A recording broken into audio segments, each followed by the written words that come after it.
How to Think Like Tariq St Patrick from Powerbook 2 Ghost. Now, I'm not gonna lie, Tariq St Patrick was by far one of my least favourite characters in the original series of Power. And it was needless to say, I wasn't a big fan of the thought of Powerbook 2 being all about him. But even though he definitely isn't on the same level as Ghost, after watching Book 2, I've got to say that this once little shit has definitely grown on me as a character. And in this video, what I'm going to be breaking down are the two main strategies that Tariq uses that not only helped him rise through the ranks of Power, but also what contributed to his success of becoming a very successful hustler. And exactly what you can use to increase the amount of power you have in your life and in your world of business. So sit back, relax, and get ready to learn how to think like Tariq St Patrick. Now, Power Book 2 all starts off very shortly after the events of Power Book 1, and we see Tariq in a situation where he faces an enormous amount of pressure from literally every possible angle. I mean, he has to deal with his mom being on trial for murder, he has to find a way to make some money to pay for her lawyer, and that's not even to mention him trying to graduate with a crazy hectic university schedule. I mean, how much more stress can a kid get? Now, as much as it would have been easy for Tariq to sit there and wish for a better situation for himself, what he does instead is come to terms with this crazy reality of his and accepts it. Which is what leads me to the first strategy that I want to break down for you, which is the first strategy of the 50th law, which is to see things for what they are. The hustler's eye. Now, what the hustler's eye is all about is accepting the fact that reality can be very harsh, but instead of wishing things to be different, you instead fiercely accept these circumstances and even embrace them. By accepting and seeing things for what they are, this is what will grant you a sharp appreciation for what makes some people advance and what makes others fall, and sharpen your vision to spot the things that others can't see. Things such as seeing through people's manipulations or spotting potential opportunities. Now, even though this dumbass more or less created the whole situation himself by killing Ghost, what you have to admire is the way Tariq accepts it and gets on with it. And this is what we see him create a habit out of. By him seeing things and accepting them for what they are. This is what transforms Tariq from thinking from a place of fantasy to becoming a supreme realist, to which grants him the ability to continuously create strategic plans in order to overcome and outmaneuver the situations and the people he has to deal with. An example of this is with him hiring criminal defense attorney Davis McLean. After Tasha having to fire her lawyer Tamika, Tariq not only had to secure another excellent lawyer, but he needed to get the money to pay for him. How much? $500K, liquid, up front. You get that? We'll talk. Now, there was no way Tariq could get $500,000 that quick. But instead of wishing things to be different, what Tariq did was see it as it is. Davis McLean was one of the most powerful criminal defense attorneys in New York, which meant that reputation meant everything to him. And if he was able to put Davis in a position to where he couldn't back down from, then he would be able to negotiate the terms of payment, which is exactly what he does, i.e. not parlaying on the back foot.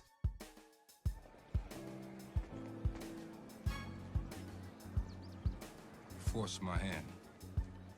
You see what I mean? Another example of this is when Tariq tries to get Monet to become his supplier. Now, the Tejadas were definitely a tight-knit and closely guarded family, and at the surface, it seemed that it would be completely impossible for Tariq to get any closer than he already was. But again, what Tariq did was see it how it is. It wasn't a matter of them not wanting to do business with him. It was the fact that he had to get them to trust him first. And once he got their trust and demonstrated that he was a smart kid, he would then be able to get in even closer and create more of a relationship with the family. One way he did this was by identifying and highlighting the fact that their Uncle Frank was a snitch. Again, proving his competency through his actions and demonstrating that he was more than capable of hustling in a smart way. If Frank was that close with your pops, then your pops would have known it, told Monet. But you know, rats get out quick and quiet before anyone even notices. You should know that. Shit, nigga. Exactly, man. I ain't trying to have no beef with y'all.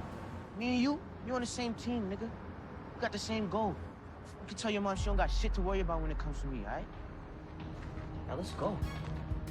Now the fact of the matter is that I do talk a lot about different powerful life and business strategies on this channel.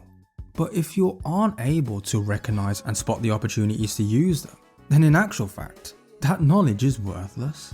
This is why I'm highlighting the importance of having the hustler's eye and seeing things as they are, just like Tariq. As without it, you're not going to be able to fully execute strategic strategies and principles effectively. By seeing things as they are and not what you want them to be, it will help you see through people's manipulations and help you identify the ways you can turn them around. The firmer you grasp on reality, the more power you will have to alter it for your purposes. One way that you can start using the hustler's eye more effectively, and exactly what you can do to help develop and sharpen your own senses, is by judging people by their actions and not their words. By becoming a sharp observer of the people around him, what Tariq is able to do is see through a lot of people's manipulations. He understood that if someone tries to come off as too obviously friendly after such a short time, then they're often up to no good. Any behaviour that seems excessive and that stands out is usually a sign of trouble, and he doesn't get caught up in people's grand gestures and the public face they put on. What he pays more attention to is the details, the little things that people reveal about themselves in their day-to-day lives. The decisions that people make tends to reveal a lot more about themselves than their words alone, and is what will help you develop a much more piercing, objective and non-judgmental eye towards the people around you. Another tactic that he uses is to know the lay of the land before you act, which is what leads me to the second strategy that Tariq uses, which is the 7th strategy of the 50th law. Know your environment from the inside out. The hood economics. Now, when most people start out on any type of venture or idea, what they tend to do is think of an idea first and then try to find an audience for that idea. But what a supreme strategist does instead is flip this dynamic on its head. Instead of thinking of the idea first, a true hustler focuses on the audience first. Hence, beginning with the demand and then creating the appropriate supply, which is what the whole concept behind hood economics is all about. This can also be referred to as an audience first approach. And once you know and you're able to connect with your audience, you're then able to cater to that audience's exact needs and demands by putting them first. And this is exactly what I mean by knowing the lay of the land and connecting with the environment around you. I mean, we can see how Tariq uses this exact strategy when he's pitching the idea for his app, Course Correct. Let's hear what you got. Well, these days, you know, the name of the game is convenience. Whatever anyone is ordering, whether it be a ride, clothes, a meal, they want it to arrive to their door instantly, right? I want to do the same with tutoring. It'll be run through an app called Course Correct. I think it's brilliant. Now, even though the whole tutoring app was just a front to move drugs, the point that he makes regarding convenience still stands. All the kids at Stansfield just wanted to party and study, but they didn't want to go all the way out to places like the hood to pick up, especially considering the different type of background that most of the kids were from. So what Tariq did was understand and connect with this audience's need first, and then went on to provide a fast and convenient solution to cater for their demand. Another example is even when Effie comes to town, and how quickly and easily Tariq can strategize a plan to move coke in a very efficient way, because of his such deep knowledge and connection to his surroundings. You got divorced moms and dads in the same room together, jealous siblings acting out. That's why your grades are so And low. with them around, students can't turn up anytime they most want to. We target the computer science, pre-law, the econ kids. Those are the ones most overworked. And their parents being here means less time to study. Now, that's where you come in. For someone who's not dealing, you sure know the lay of the land here. I made it my business to look around just in case I change my mind. Now, this strategy alone can be very powerful when it comes to business. But what it also can be applied to is to studying the people around you, linking back to the hustler's eye. Tariq does this extremely well when it comes to dealing with the Tejada family, understanding each individual person and position, just like the pieces on a chessboard. Lorenzo's the king. Renee's the queen. Kane is the rook. Julie's the knight. Diane is the bishop. By getting inside the minds of the people around you and connecting with your environment, what you're then able to do is deduct what people truly want and then maneuver successfully around them. This is why Tariq is so successful at getting what he wants, is because he's very well connected to his environment and studies the people first before trying to communicate and persuade them with his ideas. Your goal, whether that's in life or business, is to get inside the minds of the people around you. Get a feel for their experiences and their ways of looking at things. You're then able to much more easily determine and deduct what will resonate with them and cater much more successfully towards their needs. A quick tactic that you can use in order to get some feedback is by implementing the use of a tester.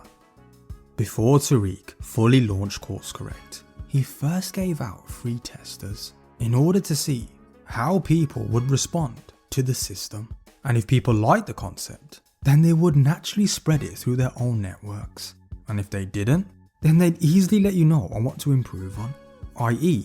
creating your own feedback system and aligning everything towards the needs of your audience. What you don't want to be afraid of people's criticisms and never ever neglect your audience or your environment. Because without such feedback, your work will be way too personal and delusional. You must maintain as close as a relationship to your environment as possible, getting an inside feel for what is happening around you. Crush all the distance between you and your target and connect with them as much as possible, and try to make their way of thinking your way of thinking in order for you to create that supply that will not only satisfy their physical demands, but will also resonate with them on an emotional level, creating a much more engaged and loyal customer that won't hesitate to keep on coming back. And that's how to think like Tariq St Patrick from Power Book 2 Ghost. By adopting the hustler's eye and seeing things as they are, in order to spot opportunities and see through people's manipulations that others can't see. And also by understanding the strategy of the hood economics. The fact that you always want to put your audience first. Gather as much information on them and connect with them as strongly as possible. And then proceed to meet their demand by creating the appropriate supply. Always aligning everything towards the needs of your audience. And that is what is going to grant you more power in your life and in your world of business.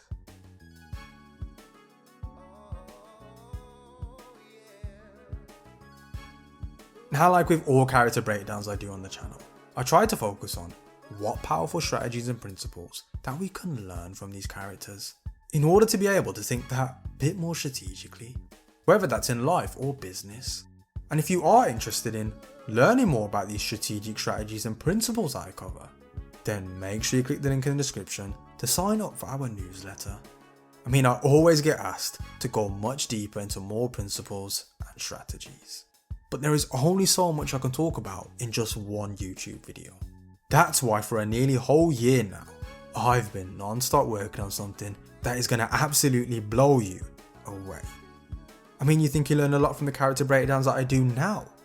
Well, think again, because when I launch what I've been working on for you, I can tell you, it is going to put you on that journey to becoming that master strategic thinker that you've always wanted to be.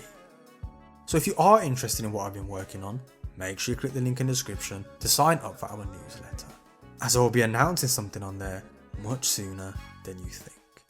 And if you like this video, make sure you smash that like button and leave a comment below on what your thoughts and feelings are about Tariq. Comment some of your favourite lessons and quotes from him, and let me know what character breakdown would you like to see next. And if you are new to the channel, welcome to the channel, and to all our loyal subscribers, we are glad you are here.